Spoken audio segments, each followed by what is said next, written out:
Welcome back, you guys. All right. It is 2024, and I don't know about you, but I am so fucking excited for this year, for this season. And for me, it feels like something that I haven't yet experienced. Which I feel like by the time you're 41, like we've experienced most things, right? In terms of like, yeah, I can do it. And then we don't. Over and over and over again. You want to lose the weight. You want to make the money. You want to put the money in savings. You want to pay off the debt, whatever the fuck it is. But this year I was literally just on the phone with the beautiful Kristen Toscano, who was on last week's episode. And I was saying to her, this year feels different. Like, this is the first time, 7 years in business, you guys. This is the first time I have set financial goals that go beyond surviving, that go well into thriving, and that I actually like feel it in my bones. Like, that's what I fucking want. Like, because I fucking deserve it. So it's interesting. Because I'm gonna rewind for a little bit here, and most of you guys know, and if you don't know, now you will. My career started in fitness. I was in fitness for 12-ish years, and I had worked for a small boutique. I then worked like on my own church basements, playgrounds, that kind of thing, and then I actually opened my own fitness studio that was a couple years before COVID hit. And body image had always been the thing I've coached on. So body image has been a foundational pillar of mine for years and years and years and years. The fact that you can say, I want to lose the weight. You can lose the weight. You can still fucking hate yourself. That is the truth. Losing the weight will not change how you actually feel about yourself. It might for like a hot second, and then you're going to go right back. Because if you haven't done the mindset work, your body image has nothing to do with your actual body. So that has been a founding pillar of mine for years. Then what happened? COVID came. And when COVID came, I had to close down the gym. I started doing an online coaching section that was really all about body image. And what I learned was the coolest things in the world was that body image ripples into the rest of our life. And the main pieces I pulled together was that if you don't have a good body image, you don't believe you're worthy. And if you don't believe you're worthy, there's no fucking way you have boundaries. Okay? That is how my pillars came to be. And I have found so much success in coaching these pillars. But in 2023, I realized that we were missing a pillar. We were missing a pillar for after this happened that was still holding us back from our authenticity. Okay? And that was our sexual exploration. And the reason I put it at the end is because I don't necessarily want or believe that anybody should be out looking for that until after they recognize their worth and they have their boundaries in place. I think those are two very, very, very key points that you need to be secure with yourself in before you go looking for your sexual exploration. Okay? But here's the thing.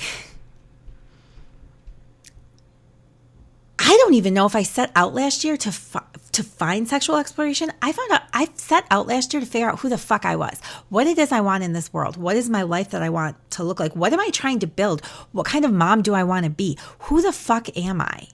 Because if we're being totally honest, there was a period long before I got married where I was probably the closest I had ever been to figuring out who I was. But then I bought into the pressure from society that I needed to be married. And not only did I need to be married, but I needed to be so before I was 30. Now I would like to take a sledgehammer to my skull, because what the fuck? But that's what I bought into. I couldn't be successful if I wasn't married before 30. So I settled. I don't know if I knew I was settling at the time. I'll be honest on that. I'm not sure if I knew that, but the reality is I settled. And so where does that leave me? 11 years post-marriage, almost 4 years post-divorce. Where does that put me? Puts me in a really weird place. And so I spent all of last year really focusing on figuring out who I was. And a really big part of that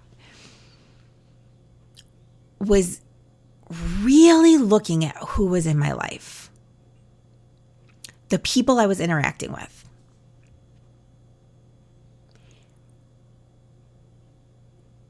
Were they the people I actually wanted in my life? What was their advice actually worth to me? What was their motives behind the shit that they said to me? Their words said they supported me, but did their energy and action back their words?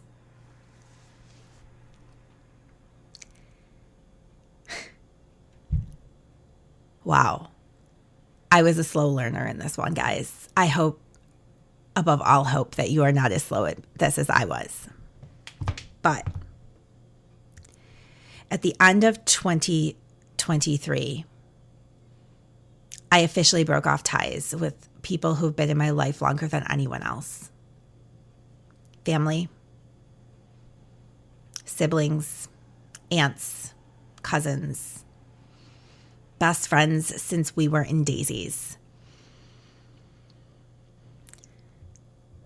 It hurt. But I also had a refreshed feeling, if that makes sense.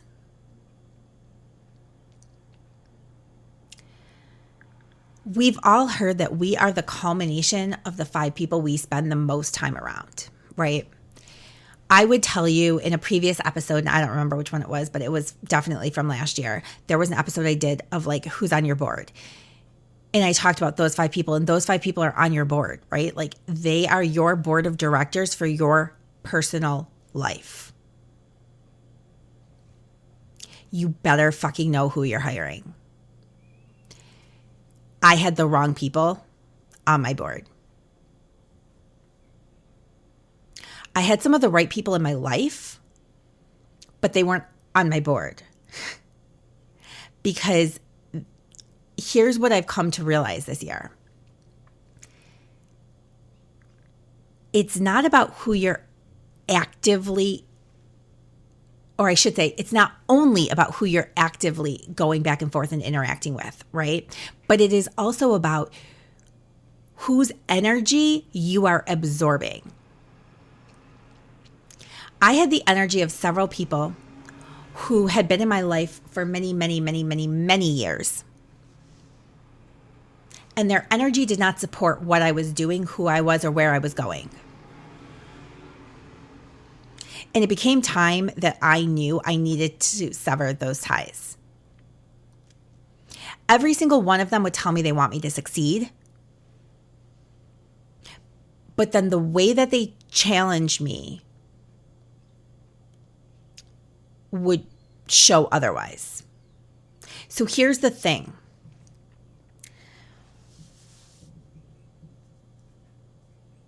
One of the very last conversations I had with one of my dear friends who I have not spoken with in several weeks, she said to me, "Why do you think you don't have friends left from high school? Why do you think I'm the only one?" My response is, because I outgrew them. Her answer was, because I don't give a fuck about the advice that anyone gives me. I do what I want, and when someone tells me something I don't like, I write them off. That's her view on how this goes. My view is very different. Because what I learned is I've spent the past year really, really working on myself and really working on my communication skills. What I learned is as my communication skills improve, when I look at those in my life for the longest amounts of time, I have the poorest amount of communication with. And by that, what do I mean? I mean, we talk at each other. We do not talk with each other. The skill level is such that if we don't agree, then we can't attempt to see it from somebody else's standpoint. The standpoint is such that if we don't agree, every single conversation we have, I'm going to come back and try to change your mind. That's not how I communicate with anyone else. That set of communication skills is preserved because it's trauma bonded. I don't know how to communicate healthy with these people, and most likely that's not something that we're going to get to. And when I'm saying, well, why do you think I write off what you're saying and I get mad? I get mad because I'm not feeling heard.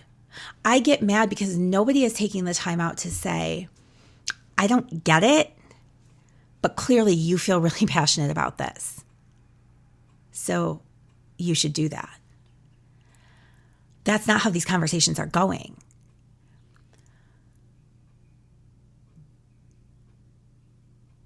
This is where my family imploded back in August. When I said I was moving and they were not happy. And even though I had a plan, they couldn't hear my plan because they were so upset. And it didn't fit with their plan. No matter how many times I've repeated over and over that I am truly happy with the way my relationship with AC is, they will continue to try to change my mind and tell me I am not. So when I finally get angry and I finally cut it off and I finally say that's enough, it's to preserve my own mental health. It's to preserve my own feelings of peace. And for a moment, after she said that to me, I sit back and I get reflective and I start thinking like, is that really what I'm doing? Is that really how I am? I heard from every single person in my family how I do not take any responsibility for my life. I do not take any accountability, and I just pass off the blame. Now, I do not feel that that's what I do. But again, here's what I've learned. I've learned the trauma bonding. The way I interact and relate to those people, my family and my closest friends, is unlike the way I relate to other people. We've never gotten past me being a spoiled, rotten 15-year-old kid. I've never grown up to them. And that's okay. But as I sit back and I reflect, I know that the way that they feel is their perceptions of me. And you know what else I know? I hold on so tightly to how they feel, and I so badly want to change their mind that so long as they are in my circle in any capacity, I'm holding myself back. Because I want them to see my worth before I put it out to the rest of the world. I want them to believe in me before I put it out for everyone else. They're never going to. They're never going to. They are never going to see my worth. It doesn't matter how sad that makes me, because it doesn't matter that they should believe in me and see my worth beyond anybody else, they are never going to. And I have to let it go. So I cut all communication. I blocked all parties in my phone, on my social media channels. And I did so to preserve myself. I did so because the things that were said to me were so hurtful and proved so much that they don't know me or understand me or want to know or understand me, that it was the only thing left I could do. Now,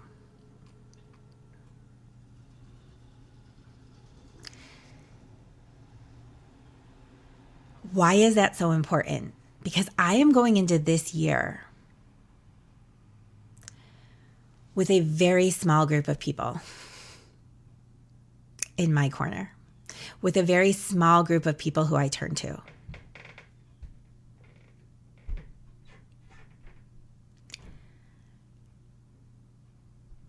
I have in my corner who I trust, who I share, who I look to for guidance and advice. I have 2 Kristens, a Jill, and AC. And that's it.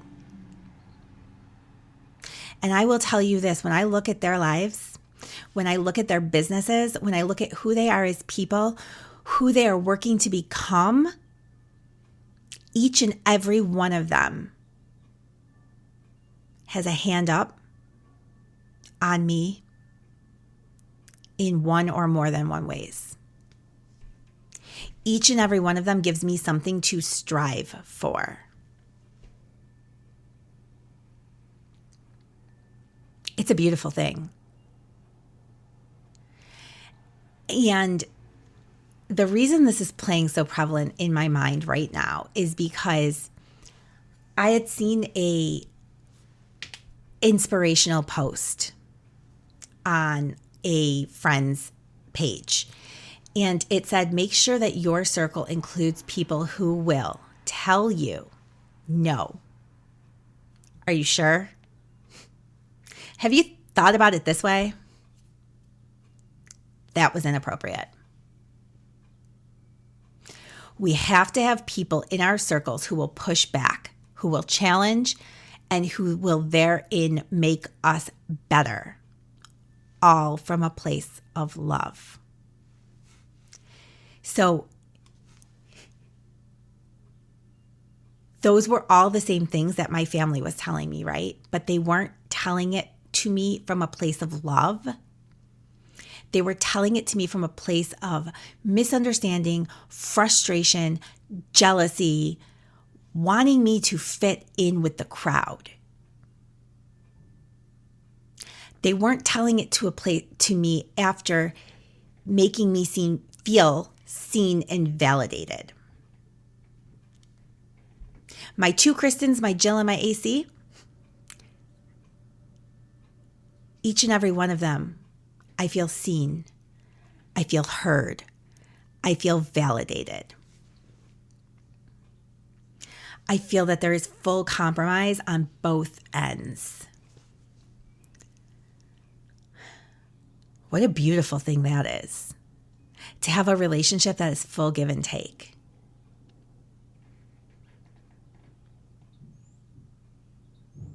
So today, I want you to sit back and I want you to think about the people in your life. I want you to curate them the way that you would curate your social media. And I don't know when the last time I talked about curating social media is, but we should do it. We should do an episode on that because that's a whole topic in itself. I want you to think about who makes you feel good, even when they tell you something bad, even when they're telling you that the idea you just had sucked, even when they're telling you you're fucking crazy. They make you feel good. They make you feel seen. They make you feel heard. Who are those people in your life? Who are the people that you feel like you're constantly spinning your wheels? Who are the people that secretly, you might not say it out loud, but when you really think about it, you are scared of their judgment when you hit success. You are scared of what they will think or what they will say if you put out there what was really going through your mind.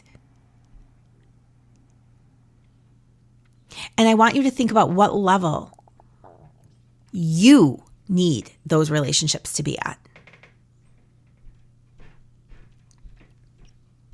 For me, where I am right now in my journey, I needed them to be gone.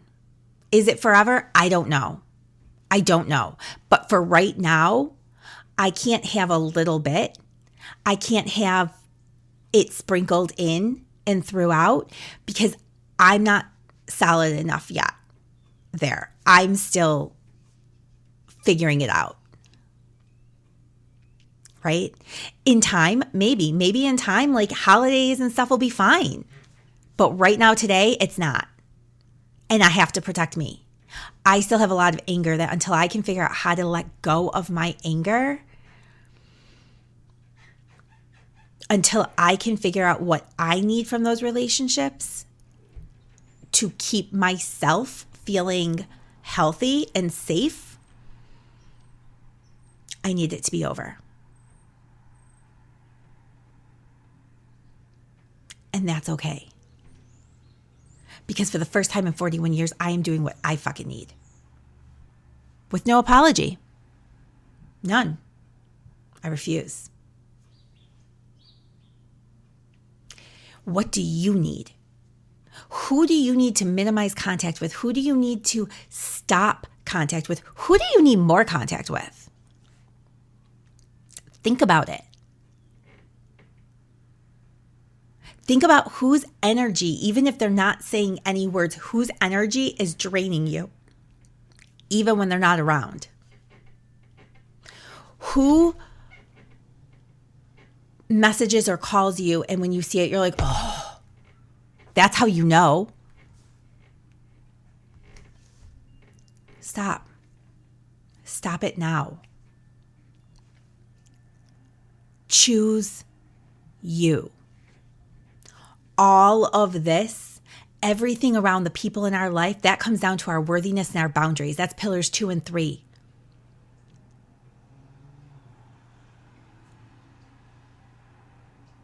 Do those people make you feel worthy? Do they respect your boundaries? Do you need to keep reminding them of your boundaries? Because let me tell you, the people in your life, you should not need to continue to remind you of your boundaries. Not at all.